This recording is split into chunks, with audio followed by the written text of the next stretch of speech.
So we have here the continuation of the book burning for 1/20/26. So we have Northeastern take a number 8 Northeastern basketball coach that was on Nesson, and then they moved it to Nesson Plus. And they have both Nesson and Nesson Plus. They're here on uninterrupted coverage. They were showing that they had a Nesson feed. And then they're gonna have the Nesson Plus feed for the whole Harvard Boston University, hopefully, and ESPN Plus. We have number 11 Clarkson, St. Lawrence. Clarkson 2-0 in St. Lawrence with 14-16 in the second. Number 4 Penn State in North Carolina 1-0, 15-40 in the second. And then the women's, and then Harvard and Boston University at 7:30 Eastern. UT Martin 26-19 on Southeast Missouri State in the OVC feature game. That's 2:37 second. That's on ES. It's an East. All these are in ESPN Plus. Women's basketball. That's a 6:50 Eastern game. The featured one in OVC like they had on Tuesday nights. And the American Conference on Tuesday nights. Florida Charlotte 8:15 second. Charlotte leads 20-12. And then the MAC has the feature game. Toledo at Eastern Michigan. Toledo leads 15-13.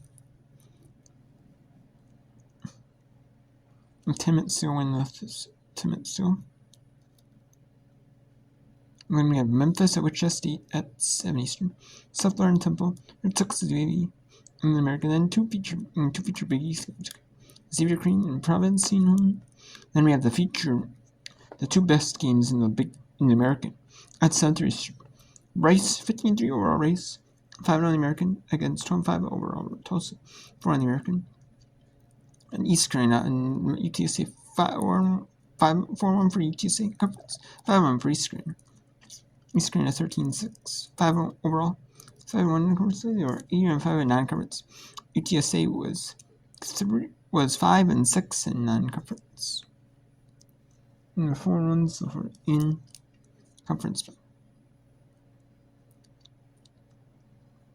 And the feature Big 12 game, Kansas at Arizona East.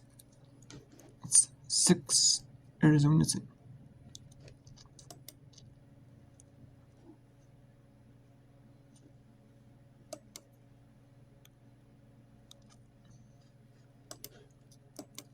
So let's go to the end of the first half here between UT Martin, the University of Tennessee at Martin versus Southeast Missouri State, the Red Hawks.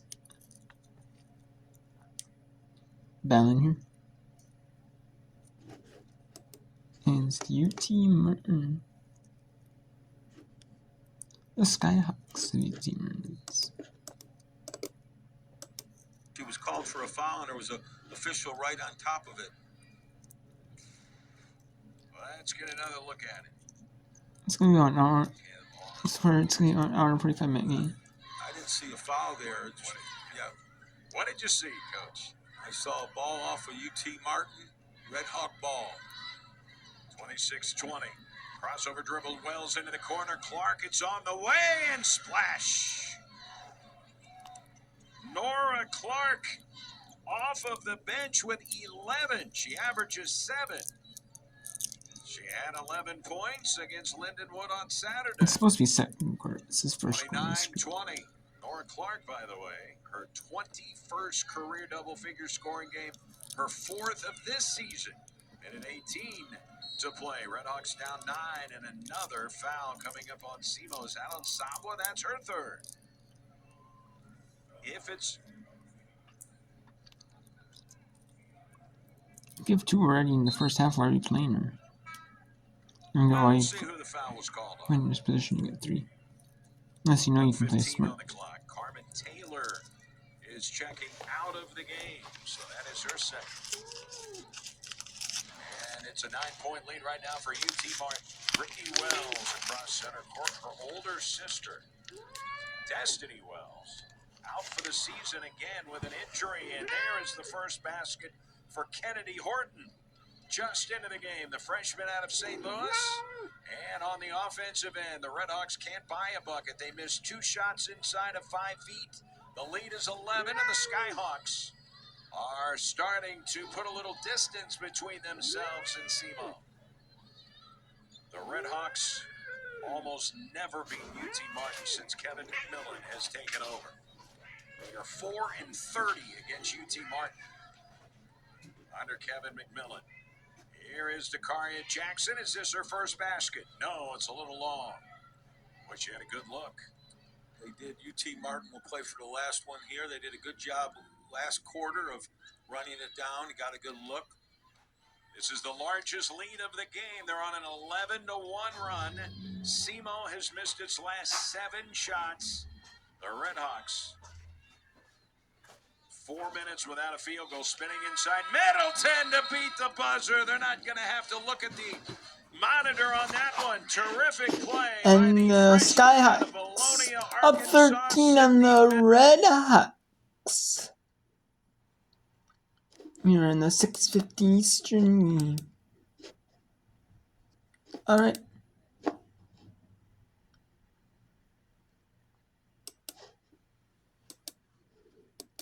Now we'll go to number 4 ranked the Penn State Nittany Lions. And 12th ranked Cornell Big Red.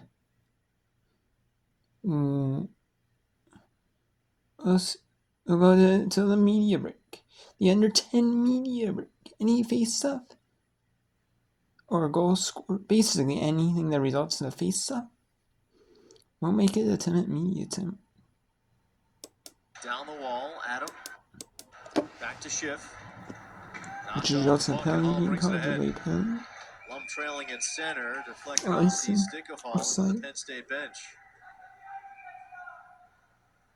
And we will have a break on the ice. We'll take one here as well. Tied at 1 midway through this one. Have a good one here at Atlanta Rank. This is Ivy League Hockey on ESPN.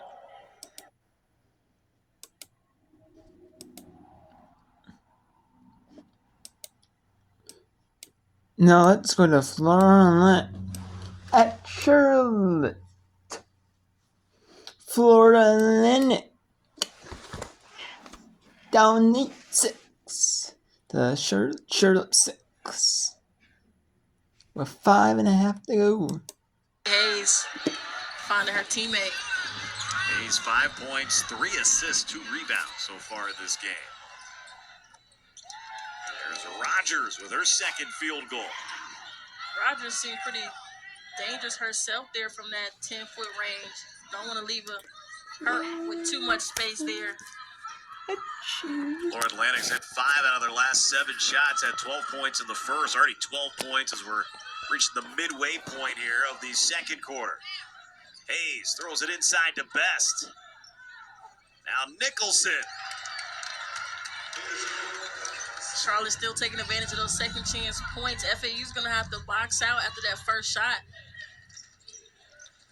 They are doing a great job though on the offensive end, keeping themselves in this game by hitting shots, getting in the paint, getting to the free throw line. 10 to shoot, it's Rogers. Long 2. Doesn't fall. Nicholson the rebound. Nicholson already 7 boards here in the first half. She's amazing on the boards.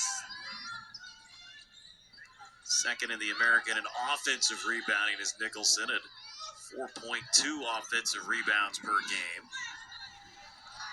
And she's almost on track for double-digit rebounds here in just the first half. That's pretty impressive. And there's Hayes again, her second 3. If you watch T. Hayes all year long, you'll know she's pretty lethal there at the top of the key from the three-point line. You don't want to give her too much space. Arizmendi three-pointer doesn't fall. Steely the rebound. Gage the rebound off into the hands of Hayes. Let's go past the long past the knee, but 4 out no of their foul. last 5 shots. I like It's all this. about hitting shots. Charlotte's been able to pull away here as they get closer to halftime. I like the long breaks. No mutes and no fouls. I Inside like it. wasn't there to Nicholson. Now it's Hayes. Oh! Smith not able to corral that pass. And they go to media. Finally, the media break. I like the long media break. I've seen some games, like the longest I've ever seen in a game, in a televised game. Or just, a game that I've seen before. Remember, it was 50 seconds left, like close to like 55 seconds in like the first, in one of the quarters breaks, and that's the longest I've seen go with a media break.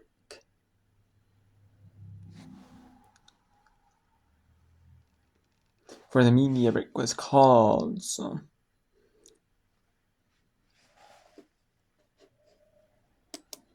And you think coming in with that much speed that you would lose a little bit of it, but not a Valle. That is 3 straight points for Valle if you count the free throw as well. She had her 9th double-digit scoring game of the year against Central, where she had 17 points, made 6 of her 7 free throws. But she scored at least 10 points in 8 of her last 10 games for the first time in her career. Lito grabs the lead right back, though, with the 3. It's 23-22. Turnover here for Eastern Michigan. 6 turnover for the Eagles. 7 right now for the Rockets. Trying to drive baseline. Spin. It's Dykstra. She'll hit. She's like, music. I like it. It's Dykstra out of Grand Music. Rapids. This is a 3-point game again.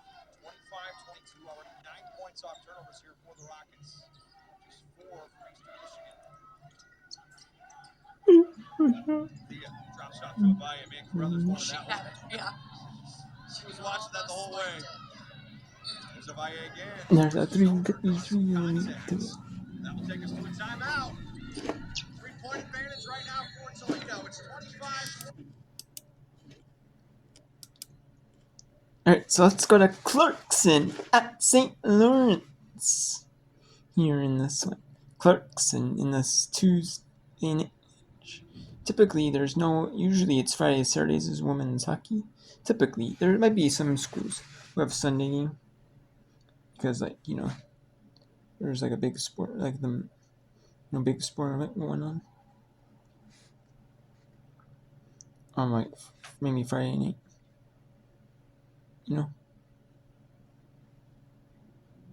That would take away the crowd of the women's hockey. Or hockey in general, But it's an untelevised game, so if there's no way it would be switched if it was televised, You try not to have it overlap. I mean, sometimes you do, if you have, one sport, one school, so schools try not to, but unless it's like televised or something like that. And like, TV for next sport. So, basketball is televised, and then you have your football team televised as well. You're not going to say no to having both televised. And like, you're gonna have both play at the same time. Even if they're both at home, you're not gonna say no. They're going to wave off icing. Great hustle to beat that icing call there by Clarkson.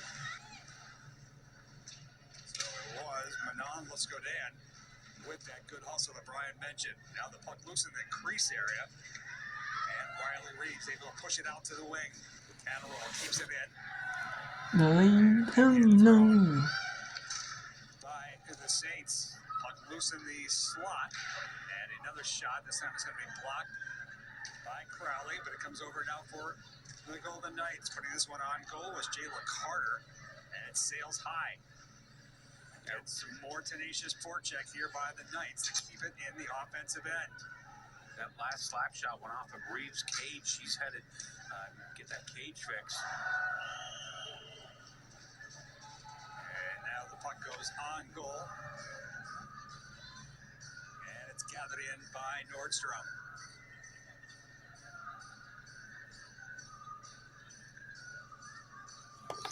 4:45 remaining in the second. Clarkson leads it 3